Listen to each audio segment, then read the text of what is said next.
Con el coronavirus, la necesidad de acelerar o de explotar un poco más el trabajo remoto como una opción para reducir el contacto, la exposición al virus o a la probabilidad de contraerlo, definitivamente el teletrabajo, el trabajo remoto o el trabajo en casa, como lo conozcas, es una muy buena alternativa que ha generado resultados y presenta grandes ventajas. Familias conectadas. Una de ellas, por ejemplo, antes del virus, es que se promovía mucho para que las mujeres que estaban saliendo de su época de maternidad o entrando en alguna época ya difícil de su gestación, pudieran estar con sus hijos o como un poquito más en calma desde la casa, trabajar y seguir estando activas laboralmente. Esta guía no pretende hablar nada técnico, sino que por el contrario quiere ser una herramienta donde hablaremos de diferentes habilidades blandas y de buenas prácticas en el teletrabajo. Comencemos. Presenta Prodigy. Hace varios años ya, aproximadamente como en el 2010, yo trabajaba dando soporte remoto para una empresa donde se movía llamadas a través de internet a bajo costo. Esto pues hoy no es novedoso, en ese momento lo era mucho. Alguna vez recuerdo haberle dicho a mi jefe, vea, ¿por qué yo no puedo trabajar desde la casa? Solo necesito mi internet, necesito el programa que ya tenemos licenciado para conectarme a los computadores de los usuarios en toda Colombia. Y hoy, por ejemplo, jefe, yo le estoy dando soporte a alguien en Cali desde Bogotá. O sea, es posible hacer este soporte remoto. Sin embargo, pues no se llegó a nada porque en ese momento habían temas de por medio como la seguridad en la recarga de los minutos, la información que se utilizaba, token bancarios, que eran ciertas barreras que nos hacían decir, no, esto es imposible hacerlo. Hace unos años era totalmente descabellado, esto no coincidía con la realidad de ese momento y parecía fuera del alcance, aunque técnicamente yo siempre dije que se podía ejecutar en ese entonces. Un par de años después yo di un salto profesional donde empecé a trabajar en Belcor, es una multinacional de Essica, Level y Sison, es más de retail y de belleza cosmética, y esta empresa tiene presencia hoy en día en más de 10 países y su ADN sí tiene la capacidad de crear equipos remotos. Cuando yo llegué no se trabajaba desde las casas, pero en ese entonces sí tenía que ejecutar proyectos con personas de otros países. Esto me permitió conocer formas para trabajar en diferentes horarios, diferentes culturas, contextos que incluso podrían ser pequeñas barreras de comunicación con adverbios de tiempo o con palabras que tienen un significado para nosotros y para personas en otros países es totalmente opuesto. Con el pasar de los años se implementó el teletrabajo y bueno, hoy ya no estoy allá, pero definitivamente se migraron mucho al tema de home office, ya como parte de su cultura. Así que aquí te voy a resumir todo este aprendizaje y experiencia.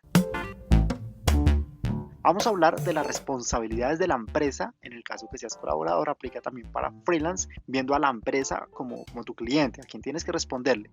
Luego hablaremos de tus responsabilidades y tu entorno.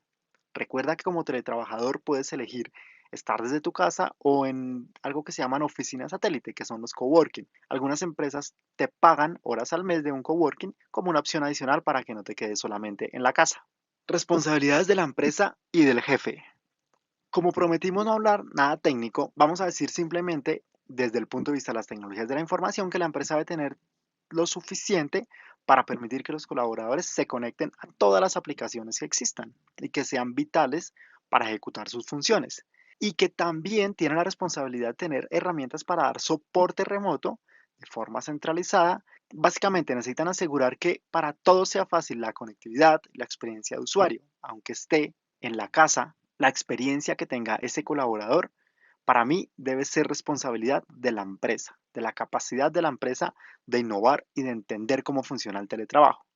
Esta información está basada en la página teletrabajo.gov.co. Empecemos hablando de voluntariedad. Básicamente, como colaborador puedes aceptar o rechazar trabajar desde casa. Es decir, voluntariedad es que tú admites que quieres tener esta modalidad. Se acuerda entre ambas partes y se ponen todos los derechos y deberes que se deben cumplir. Segundo, está el acuerdo de contrato de teletrabajo. Es importante tener un contrato. Para mí es súper clave el horario. Yo sé que hay muchos temas legales y que voy a obviar algo, pero el horario de trabajo es definitivo, tiene que quedar escrito. El hecho de que tú trabajes fuera de tu oficina, o más bien, el hecho de que trabajes desde casa, no significa que tengas la oficina contigo 7 por 24. No, no, no, nada de eso. Es más, estos horarios deberían estar pegados en la puerta donde tú vayas a trabajar dentro de tu casa. Si tienes un estudio dedicado, si es en tu habitación, pega los horarios en la puerta. Más adelante te voy a explicar por qué. Tercero, hablemos de el reglamento interno de la empresa. Debe tener un capítulo exclusivo a teletrabajo. Debe ser conocido por todos los colaboradores y el mensaje debe ser muy claro, muy directo. Acá es donde la empresa protege datos personales de sus clientes, propiedad intelectual y ojo, para mí es un salvavidas para grandes retos del trabajo como riesgos de fuga de información y desigualdad. Es más, hagamos un paréntesis sobre los riesgos antes de pasar al siguiente punto.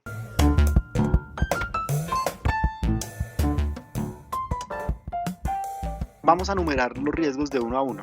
¿Listo? Primero, comunicación. La comunicación pasa a ser asíncrona. En la oficina, tú giras la silla y lista la persona que está al lado. Oye, Pepito, tengo una inquietud. ¿Cómo hago para resolver? Y la vas a responder al instante. Con teletrabajo vas a depender que tú le envíes un mensaje por la comunicación que la empresa disponga y esperar a que lo lea, tenga su tiempo y te responda de vuelta. Aunque existen herramientas para la comunicación que sean tiempo real, como lo hacemos con WhatsApp, no es así. Hay una gran ventaja cuando estás trabajando desde tu casa y es que te concentras 100% en alguna actividad. Y como no tienes la presión que alguien venga, te pregunte y se quede al lado mirándote, esperando tu respuesta, pues te vas a concentrar 100% en algo hasta que lo ejecutes. Puedes decir, dejo la ventana de esta persona que me está escribiendo, la dejo a un ladito y sigo trabajando en lo mío. Entonces es una gran ventaja al momento de enfocarte. Segundo, la seguridad de la información. Es importante que la empresa asigne todos los recursos, tanto legales como técnicos, para asegurar la información, pero sobre todo se debe hacer énfasis con el colaborador en entender que la información es un activo, es el activo más importante que hace parte de la cadena de seguridad, que se debe sensibilizar de cuidar los datos. Y ojo, si el colaborador comete algún error, la empresa debe tener la tecnología necesaria para contener el riesgo. Otro tema importantísimo, la igualdad de trato. Creo que casi no se habla de este tema de igualdad en teletrabajo y es uno de los riesgos más difíciles, más ignorados y a la vez más valiosos. No importa dónde tú trabajas, haces parte de la empresa. Tienen los mismos derechos, las mismas garantías y estás en igualdad de condiciones así no estés bajo el mismo techo, por decirlo de alguna forma. La cultura donde se burla a la persona, porque yo lo he visto, con estos chistes como, claro, usted trabaja desde su casa, usted relajado, trabajando, viendo televisión, en pantuflas, puede ver las Champions mientras trabaja. Esa cultura no le aporta nada a la igualdad de trato. Este bullying debe ser erradicado por completo y por el contrario se debe promover las prácticas de teletrabajo en el momento que el colaborador lo necesite o que la empresa lo necesite. Es en serio, el teletrabajo no debe ser motivo de burla. Ya cerrando el paréntesis de los riesgos, sigamos con un tema y es que el reglamento interno debe ser parte del ADN, de la cultura empresarial. No debe ser un capítulo impreso que nadie lee o no debe ser parte de un proceso de inducción y de onboarding que después queda en el olvido. La parte de la cultura organizacional, la parte de gestión humana, la misma jerarquía de los directores, vicepresidentes, de los gerentes, deben promover el teletrabajo y deben entender que la igualdad existe, así el colaborador esté desde su casa. Ahora sí, cuarto, ya después de haber hablado de igualdad, cerramos diciendo que pues también el trabajador tiene derecho a un sistema de salud, pensiones, aseguradora de riesgos laborales, todo esto aplica y es un trabajo en conjunto porque el teletrabajador debe ser consciente que estar en casa debe adecuar un lugar de trabajo, un lugar con buena visibilidad, saber en qué momento si utiliza diadema, dejar de utilizarlas o no utilizarlas, pararse y hacer sus estiramientos. ¿Sí? Todo ese tema de CISO, de seguridad industrial y salud ocupacional, que se maneja dentro de la empresa, debe llevarlo a su casa. Ahora hablemos de las responsabilidades del teletrabajador como freelance o como colaborador.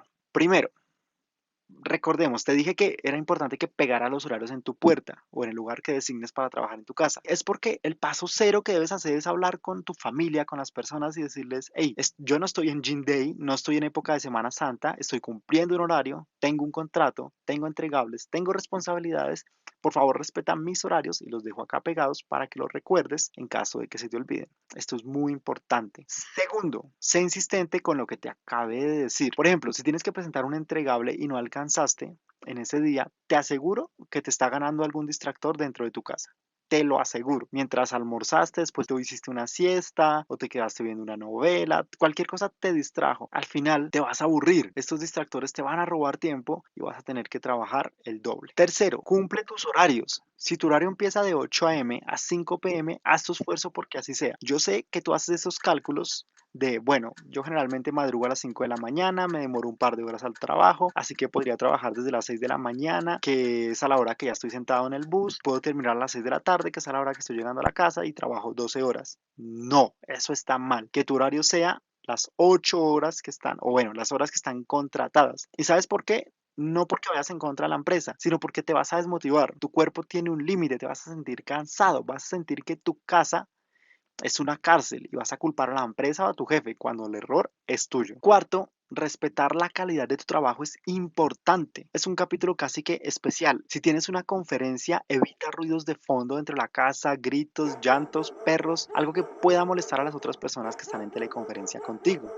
Aprende a usar el mute del micrófono. Si no vas a hablar, déjalo en silencio. En el momento de que te pidan tu intervención, desbloquéalo y habla. Y ojo, que cuando te pidan tu intervención tengas tus 5 sentidos, porque a veces te distraes y esa distracción le cuesta el tiempo a todas las personas que están contigo del otro lado de la pantalla. Quinto, asigna un espacio acorde a la función que vas a realizar. Esto ya lo decíamos un poquito arriba y era simplemente tener una silla reclinable, un buen espaldar. Invierte en tu salud y no pienses que esto es, me lo tiene que dar la empresa. No, no, no, porque es un beneficio. Tiene un buen internet, tiene una buena iluminación. Si pagas por ver películas de Netflix, paga por tener buenos medios de comunicación. Esto va a hacer que tu mente entre en modo trabajo. Cuando estés en esa silla, en ese lugar dedicado para trabajar, vas a hacer un trabajo muy profesional, como debe ser. Antes de finalizar, quiero hacer énfasis en 2 cosas. La familia es lo más importante. Por eso es vital que le des claridad de tus tiempos, tus tareas, la modalidad de trabajo. Nadie entiende el contexto laboral familiar mejor que tú.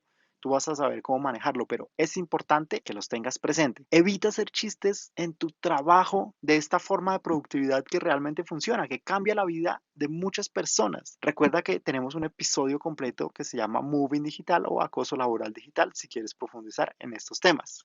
Si tú tienes un tip importante, por favor cuéntamelo. Quiero conocer tu opinión. Escríbeme a mi cuenta personal de Twitter, @nosoyjuanpa, con el numeral Teletrabajo Pro de Prodigy, de profesional, Teletrabajo Pro. Recuerda que la mejor forma de ayudarnos es difundir el podcast Familias Conectadas, disponible en Spotify, SoundCloud, Deezer, Google Podcasts, Apple y entre otras aplicaciones. Queremos que muchas personas conozcan el chisme que aquí ofrecemos contenido de Internet para la vida de forma gratuita y nuestra satisfacción es que la comunidad busque, al igual que nosotros, hacer de Internet un mundo mejor. Gracias por abrirnos la puerta de tu espacio digital. Nos estamos viendo.